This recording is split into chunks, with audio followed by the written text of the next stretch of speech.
All right, today we're going to dive into a concept that I think gets right to the heart of what it feels like to be alive in the modern world. You know this feeling, right? It's the great paradox of our time. We're connected 24/7 with thousands of friends online, but somehow so many of us feel more isolated than ever. But here's a wild thought. What if this isn't a bug in the system? What if it's actually a feature of our social evolution? The source material for this explainer has a name for this new type of person, the nuclear individual. And the name is perfect. Think of a single atom. It's this self-contained unit, right? It values its independence and really doesn't want people interfering. But, and here's the catch, it also craves recognition and support. It's a really tricky balance. Now, when you hear that, it sounds like a problem we need to fix.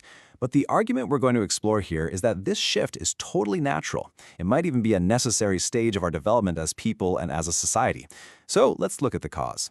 To really get this, we have to wrap our heads around a key metaphor the source uses, and that's the idea of gaining personal mass. And no, we are definitely not talking about physical weight here. So in this context, mass is basically everything that makes you, well, you. It's your knowledge, your skills, all your life experiences, that inner strength. And as you go through life, you accumulate more and more of this personal mass. And the more mass you have, the more self-sufficient you become. So someone with lower mass tends to be interdependent. They look for groups. They draw their energy from being around other people. But as an individual's mass grows, they naturally start to seek separation. They need their own space to manage their own energy. It's kind of like planets. The bigger they are, the more gravity they have, and they need that distance so they don't just crash into each other. And this isn't just about us as individuals. This trend scales up into a massive societal shift. The source uses this really powerful cosmic analogy to explain it. We're living in society's age of fission. Just think about the universe for a second. It's constantly expanding, right? Galaxies are moving further and further apart from each other. The argument is that human society is doing the exact same thing. As each one of us gains more mass, our collective society just naturally expands and separates. And this leads us to the core statement. We have moved past an era of fusion, where people had to huddle together just to survive. We're now in an era of fission, where we're splitting apart into these powerful, independent units. And you can see this everywhere.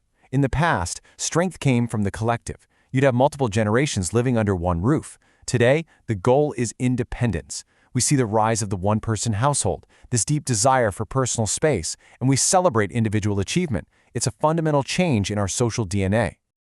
So this brings up a really important question.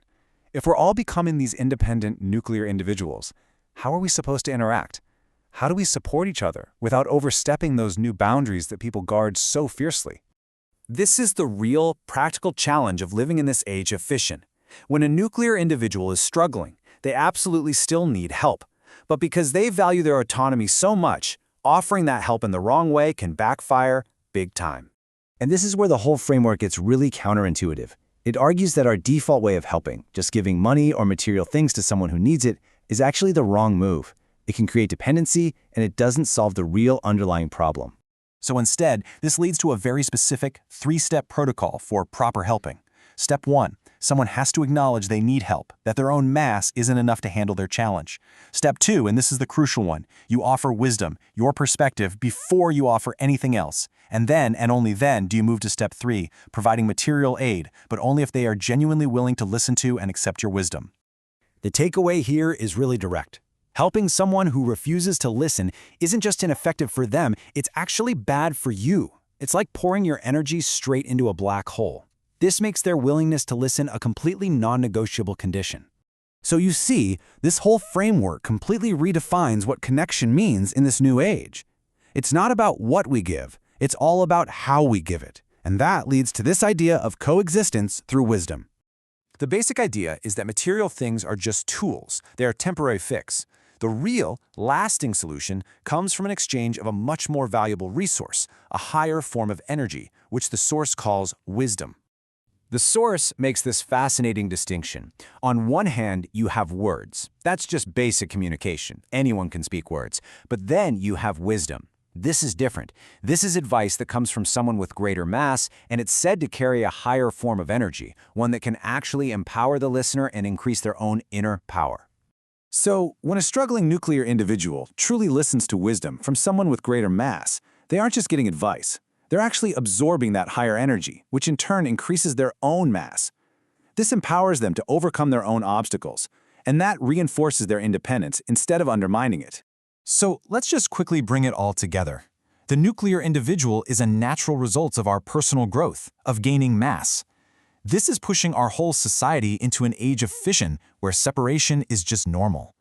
In this new world, true help is conditional. It depends on a willingness to listen first. And because of that, real connection comes from exchanging wisdom, a higher form of energy, not just material things.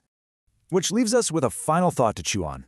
In a world where everyone is striving for independence, where we're all becoming our own little atoms, maybe the most radical and powerful way to connect isn't talking more, but is actually learning how to truly listen.